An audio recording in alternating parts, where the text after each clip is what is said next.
Coucou belle âme, bienvenue dans ce premier épisode du podcast Harmonisons.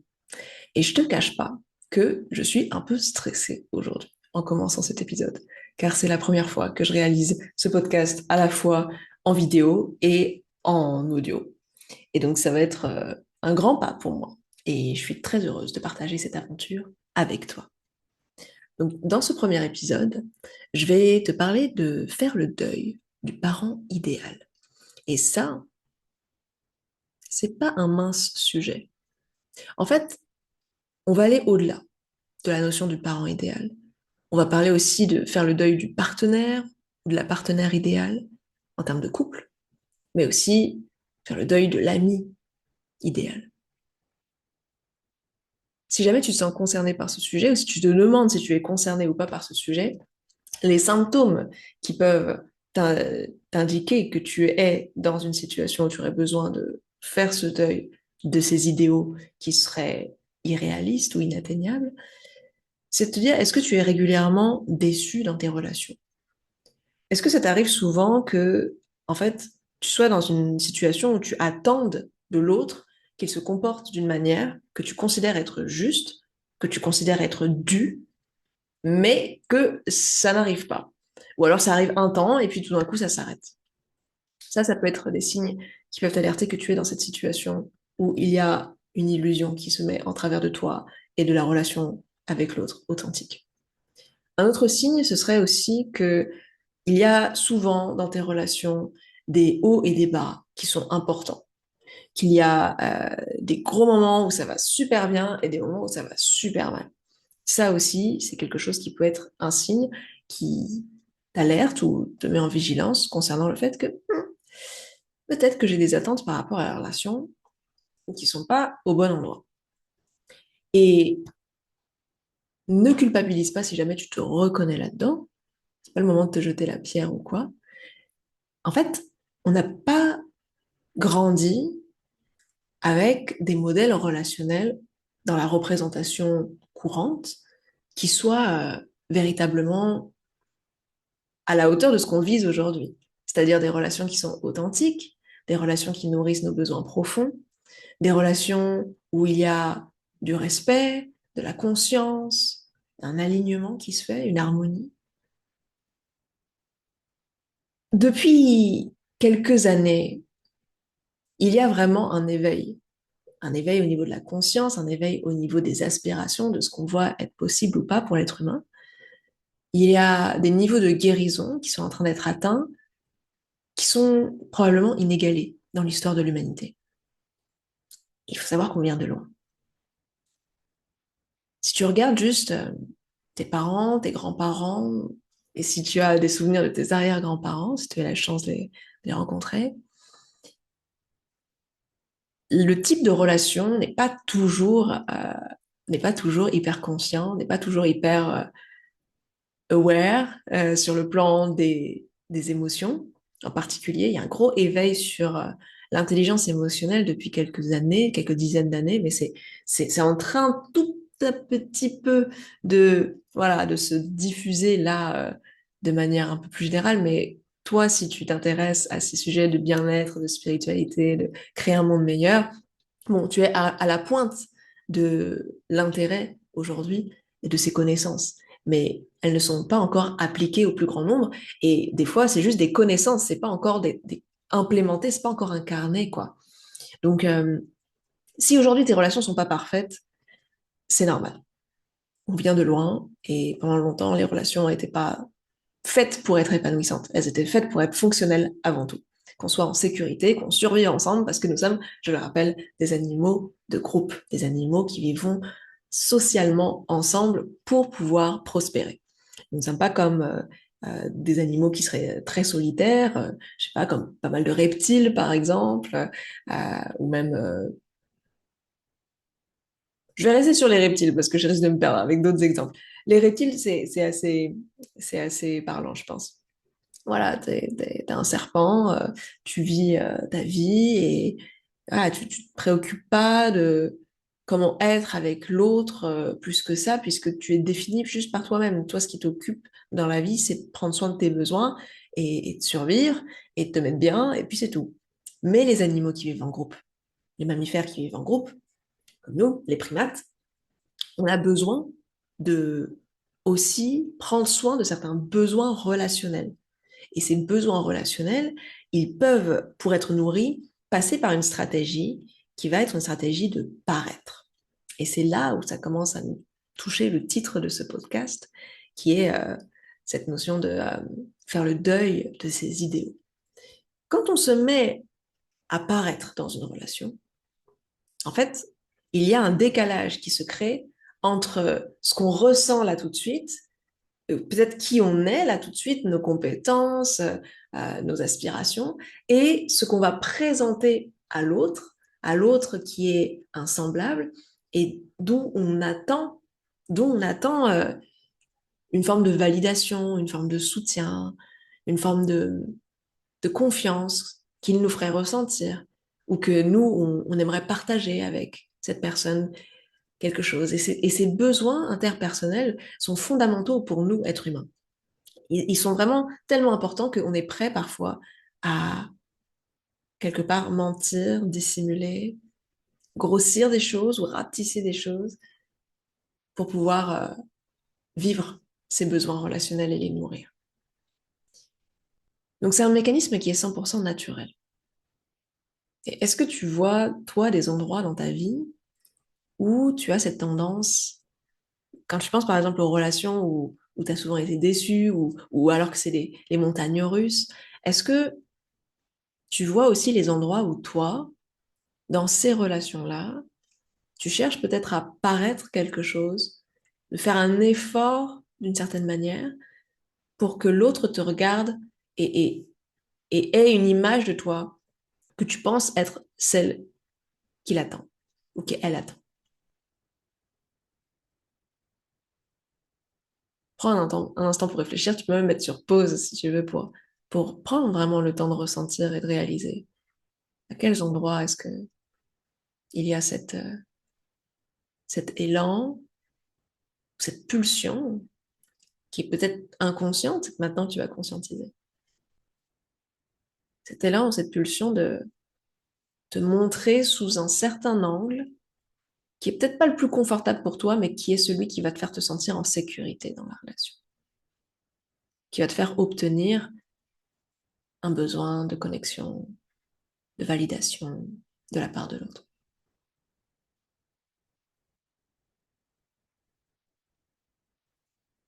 Bon, si tu as des exemples qui sont venus, déjà bravo à toi pour les capacités d'introspection que tu viens d'exercer. Et tu peux envoyer beaucoup d'amour à cette part de toi, puisque maintenant tu peux mieux comprendre que ce qu'elle cherche à faire, c'est à nourrir des besoins sociaux, des besoins qui sont fondamentaux pour tout être humain. Bravo à toi d'avoir repéré qu'il y avait cette intention derrière ce paraître que tu as aussi découvert. Maintenant, qu'est-ce qu'on fait avec ça?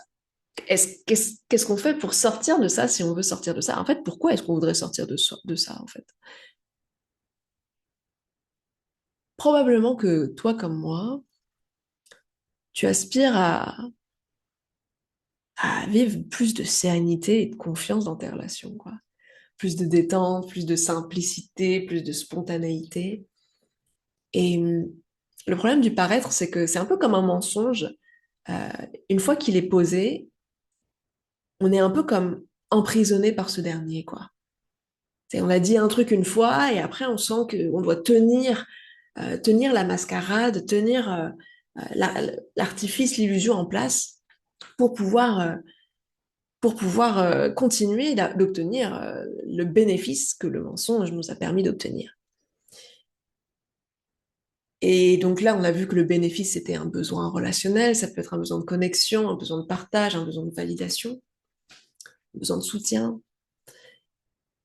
Mais en fait, du coup, pour obtenir ça, on paye un prix qu'on n'avait peut-être pas envisagé à la base, parce qu'on n'avait peut-être pas fait la décision de manière consciente, ou peut-être que ça vient d'un héritage d'il y a très longtemps, de notre enfance, ou même transgénérationnel. Et bref, du coup, on paye un prix qui va être le prix d'un stress permanent, d'une tension pour pouvoir maintenir le standard de l'image qu'on veut renvoyer à l'autre et qui est, selon nous, pas vraiment le vrai nous. Donc, si jamais tu ressens que ça, c'est problématique, peut-être que tu as envie d'en sortir. Et donc, la suite de ce podcast est là pour te donner quelques conseils pour sortir de cette spirale infernale de, de faire illusion à l'autre. Et c'est ce qui fait que, en fait, par projection, on se crée une illusion aussi de l'autre. Ce mécanisme qu'on a intérieurement, on le projette aussi sur autrui. Et c'est comme ça que, parce que nous, on fait tout pour être l'idéal qu'on projette que l'autre attend de nous, on attend aussi que l'autre élève ses standards pour pouvoir incarner cet idéal que nous, on aspire à recevoir, que ce soit d'un parent, que ce soit d'un partenaire ou d'une partenaire de vie, ou que ce soit d'amis, et même dans d'autres types de relations, en fait. À partir du moment où toi, tu es en train de faire cet effort et que tu payes un prix qui est fort à ça, tu te dis, mais c'est pas juste que les autres fassent pas cet effort-là aussi. Peut-être que tu te le dis inconsciemment. Cela étant dit, voilà, on a intérieurement, je crois, tous un élan de justice qui est présent, ou en tout cas, on est beaucoup à avoir ce besoin, cette valeur de justice et de justesse. Et donc, effectivement, si nous, on est là tout seul à trimer, ça nous fait chier au bout d'un moment que l'autre ne fasse pas autant d'efforts que nous. C'est ça qui fait partie du problème. Et c'est de ça dont on doit faire le deuil. Personne n'est tenu de faire ça aujourd'hui.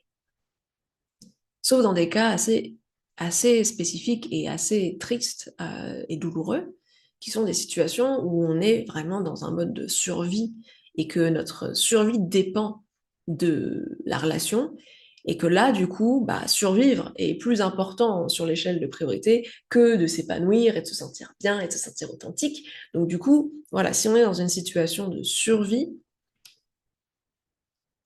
on va peut-être avoir un besoin réel de mettre ses masques, de faire ses efforts pour pouvoir être accepté, validé ou soutenu. Mais si aujourd'hui tu es adulte et que tu es libre, que tu as ton autonomie ou que tu es en train de la gagner, tu n'as plus besoin de maintenir ces mécanismes-là en place. Et peut-être que s'ils sont là, c'est même sûr, c'est qu'ils sont hérités d'une époque de ta vie où tu n'avais pas encore cette liberté et cette autonomie.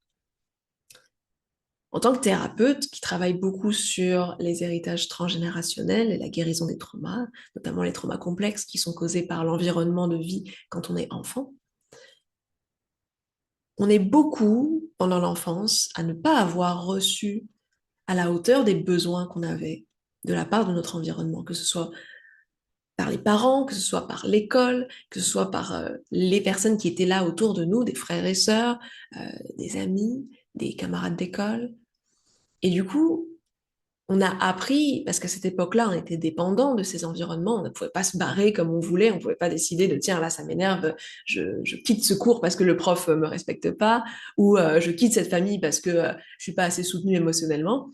Non, tu peux pas faire ça quand t'es enfant, quand t'as 5 ans, quand t'as 6 ans, même quand t'as 12 ans, tu peux pas faire ça. Donc du coup, tu apprends à survivre.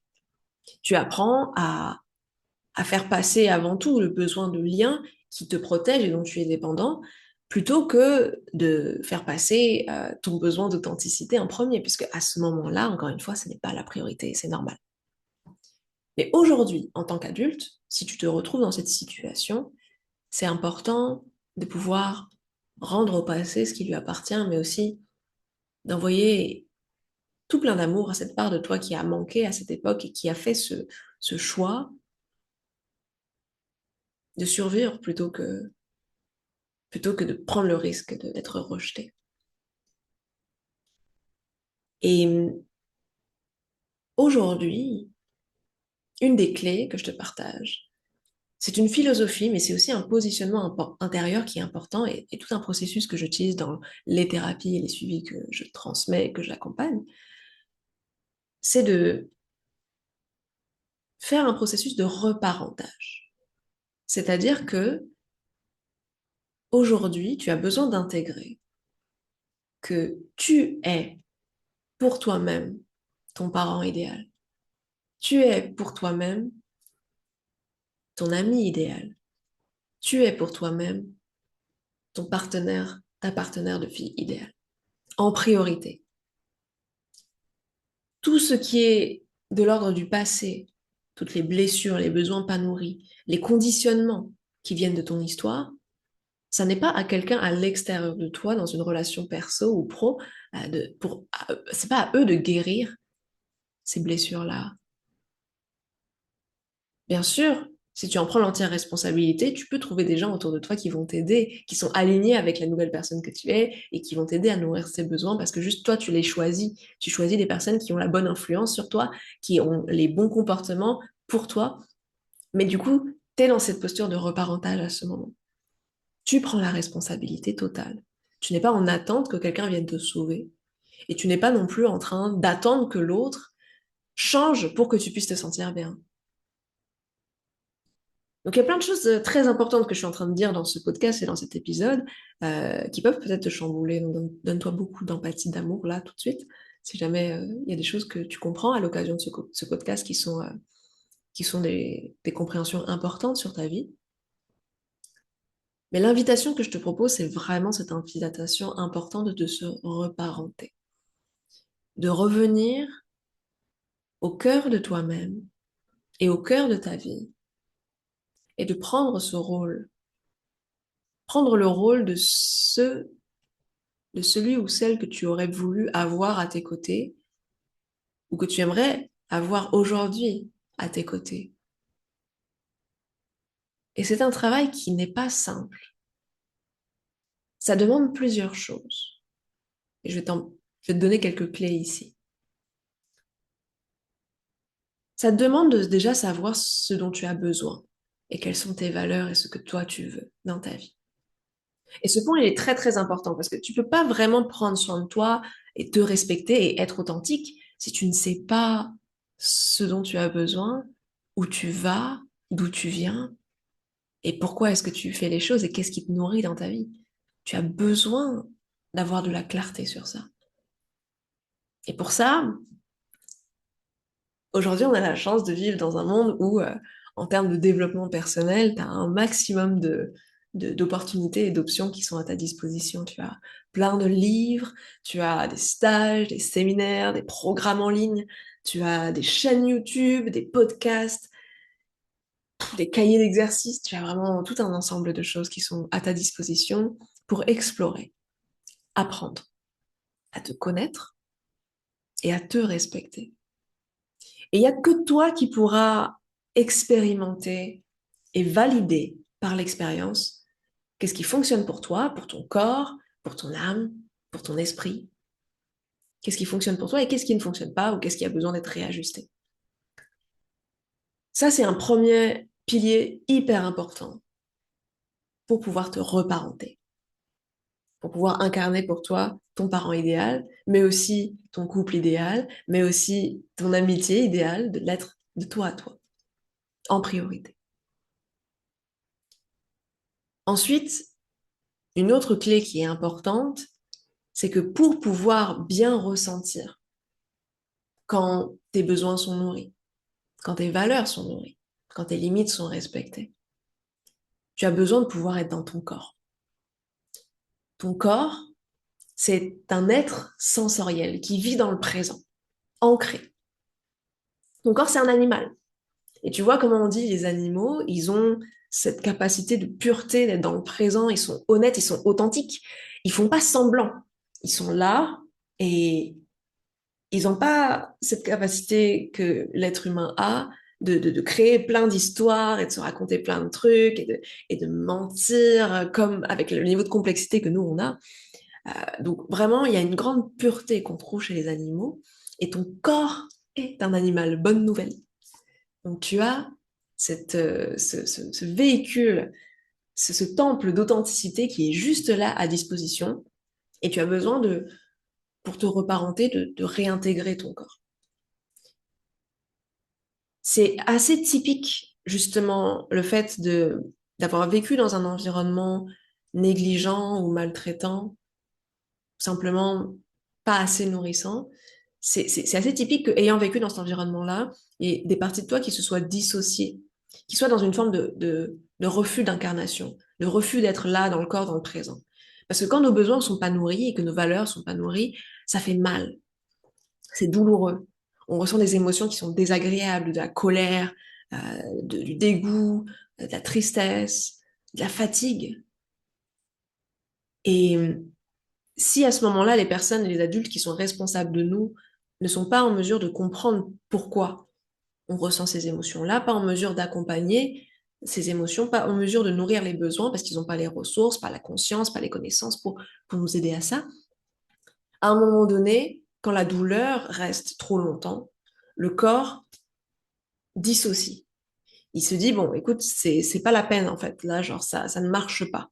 Je peux pleurer, soit je me fais rembarrer, soit on m'ignore, soit on fait des trucs, mais ça ne nourrit pas mon besoin, même si tout ce qu'on m'apporte ne me nourrit pas. Donc, j'abandonne. Il y a une partie de nous qui dit, j'abandonne et je ne veux plus ressentir ce mal-être. Donc, une part de nous se désancre du corps et va aller vivre dans le mental et dans l'imaginaire, va aller vivre dans des strates qui sont désincarnées, qui ne sont pas connectées à ici, maintenant, le présent. Et je sais que dans les milieux de spiritualité, de bien-être, voilà, il y a beaucoup ce truc de, allez, il faut s'ancrer, attention, t'es trop dans le mental, tout ça. Super, c'est bien, mais un des trucs qui m'a toujours énervé, c'est de dire, mais comment on fait? Si c'était si simple, pourquoi est-ce qu'il y a tant de personnes qui continuent de rester là plutôt que d'être dans le corps? Parce que être dans le corps, c'est en soi déjà un énorme chantier. Si on est, si on a quitté le corps à un moment donné, c'est parce qu'il y avait des choses qu'on voulait pas voir et des choses qu'on voulait pas ressentir. Et pour pouvoir réintégrer le corps, le seul chemin, à ma connaissance, et c'est notamment le chemin qu'on voit dans la guérison des traumas, pour guérir complètement d'un trauma, on a besoin de repasser par le corps. Et de permettre au corps de se libérer de ses frustrations, de ses insatisfactions, de ses blessures du passé. Et c'est possible. Et c'est possible de le faire d'une manière qui soit épanouissante, inspirante et lumineuse. Ça n'a pas besoin d'être que dans la douleur et dans l'effort. Mais il y en aura. Je te le cache pas qu'il y aura quand même des efforts et qu'il y aura quand même de la douleur. Parce que cette douleur qui n'a pas été entendue par le passé, la douleur de ton enfant intérieur, de la toi du passé, aujourd'hui c'est toi le parent idéal. Donc toi, tu vas devoir apprendre à accueillir ça. Ce que personne autour de toi n'a été capable d'accueillir, ça va être ton rôle à toi de le faire. Et je sais que c'est pas facile. Et dans ce podcast, c'est aussi mon intention de pouvoir, au fur et à mesure des épisodes, te donner des clés pour pouvoir incarner ça, pour pouvoir harmoniser le passé, le présent, le futur, harmoniser, guérir les blessures, permettre à ce que tu mettes fin à des cycles de négligence, de maltraitance internalisée, et que tu puisses aussi trouver de l'inspiration, des clés, des outils pour pouvoir avancer dans ce processus de reparentage et de création d'harmonie dans ta vie. Donc là, je pose un peu le cadre, je pose un petit peu les différents éléments, les grands principes quoi dans ce podcast, dans cet épisode-là en particulier. Mais voilà, sache que y a d'autres ressources qui sont prévues justement pour t'aider à aller encore un peu plus dans le concret. Là, je te donne un petit peu le plan d'action, quoi. Donc, la première chose, c'était de te connaître. La deuxième chose, c'était de vraiment pouvoir réhabiter le corps. Et pour réhabiter ton corps, bah, voilà, ça va passer par des pratiques somatiques notamment, donc toutes les thérapies corporelles qui sont associées à la psycho aussi, psychocorporelle, ça peut vraiment t'aider, surtout s'il y a beaucoup de traumas, des choses comme ça qui sont liées à l'enfance. Ça n'a pas besoin d'être des traumas spectaculaires, hein, vraiment, il y a tellement de micro-traumas et surtout les traumatismes complexes, c'est des formes de violence ordinaire que l'on vit, des manques quotidiens et qui, du coup, continuent de nous habiter même une fois adultes. Des choses qu'on a vécues quand on était enfant ou ado, ou même dans des périodes de vie adulte à un moment donné. Voilà, on a besoin de se libérer de ces choses-là pour pouvoir renouer à nouveau avec le sentiment de complétude, de satisfaction, de confiance et d'abondance. Donc il y a ça. Et puis enfin, puisque tu te connais, puisque tu es dans ton corps, et puisque maintenant tu es dans ce processus de reparentage, tu vas aussi du coup pouvoir être plus à même d'observer les autres depuis l'espace de ton corps, depuis l'espace de ta conscience. Observer l'autre avec curiosité, apprécier ses forces et apprécier aussi ses faiblesses. On a souvent les faiblesses de nos forces d'ailleurs. Observer quelles sont les limites de l'autre. Observer quelles sont ses valeurs, ses ambitions. Et en étant vraiment dans ce lien authentique de toi à l'autre et de l'autre à toi, tu vas pouvoir identifier quelles sont les personnes avec qui tu veux nouer des liens de proximité. Tu vas pouvoir choisir les amitiés qui te nourrissent, choisir un partenaire ou une partenaire de vie qui te correspondent et pouvoir lâcher prise par rapport à tes parents, pouvoir réinventer ta relation avec eux à partir de qui ils sont aujourd'hui et pas qui est-ce que tu voudrais qu'ils soient ou qui ils auraient dû être selon toi. Et cette troisième étape, ah, elle est vachement stylée. C'est le fruit de tout ce travail précédent de d'apprentissage à te connaître et à te respecter, à prendre soin de toi. Et tout ce processus de réintégration de ton corps, réintégration de tes sens, pour pouvoir être ici maintenant vraiment présente quand tu es avec l'autre. Et comme ça, tu arrêtes de projeter, de mentaliser ce qui se passe chez l'autre, d'attendre en étant ici, insatisfaite, que telle ou telle situation se présente. Et toi, arrêter aussi de porter ce masque ici en te disant, tiens, l'autre veut que moi je sois comme ça, alors du coup, il faut que je sois comme ça et je vais me forcer à l'être. Non, hop, on revient dans le corps, on revient dans qui tu es, dans la conscience de tes forces, de tes faiblesses, de tes limites, de tes ambitions, tes aspirations, et, et nouer des liens depuis cet espace-là. Voici selon moi ce qui peut t'aider à faire le deuil de ces relations idéalisées qui sont en fait comme des espèces de fantasmes. Et tu seras surprise de réaliser qu'en faisant ce processus-là qui est de te remplir vraiment d'amour et à tous les endroits où tu avais manqué par le passé, les relations que tu vas nouer vont être bien plus nourrissantes et bien plus extraordinaires que celles que tu t'imaginais dans ta tête. Puisque nos fantasmes étaient liés à des insatisfactions, elles étaient teintées de cette énergie-là, de quelque chose d'inatteignable, de quelque chose qu'on ne mérite pas, de quelque chose qui n'arrivera pas. Alors que quand tu es dans la présence, que tu es rempli de l'amour pour toi-même et que tu regardes l'autre avec un regard curieux, tu vas pouvoir repérer des personnes qui, comme toi, sont remplies d'amour et comme toi, aspirent à créer des liens qui sont lumineux, qui sont harmonieux, qui partagent les mêmes valeurs d'authenticité ou quoi. Et sache que t'as pas besoin que quelqu'un en face soit dans la valeur d'authenticité et cherche à l'incarner pour que toi, tu puisses voir authentiquement qui elle est. Parce que quand tu es dans la présence, tu vois l'autre. Et tu vois aussi dans notre vulnérabilité, ces tentatives, des fois énormes, grossières, des fois plus subtiles, mais ces tentatives de paraître pour pouvoir obtenir de la connexion, du soutien, de la validation de la part de l'autre. Et comme toi, tu auras dépassé ça toi-même, quand tu verras ça chez l'autre, ça ne te fera pas peur, ça ne te dégoûtera pas. Tu seras juste pleine de compassion et tu verras la vérité qui est présente. Et c'est la vérité, c'est pas le masque.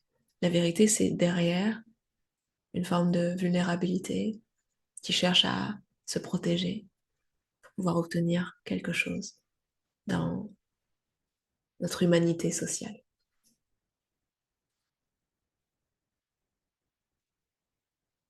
J'espère que ces partages t'auront nourri.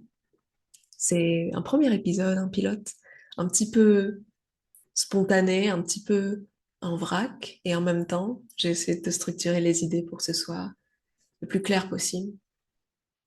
J'ai très envie de co-construire cet espace avec toi.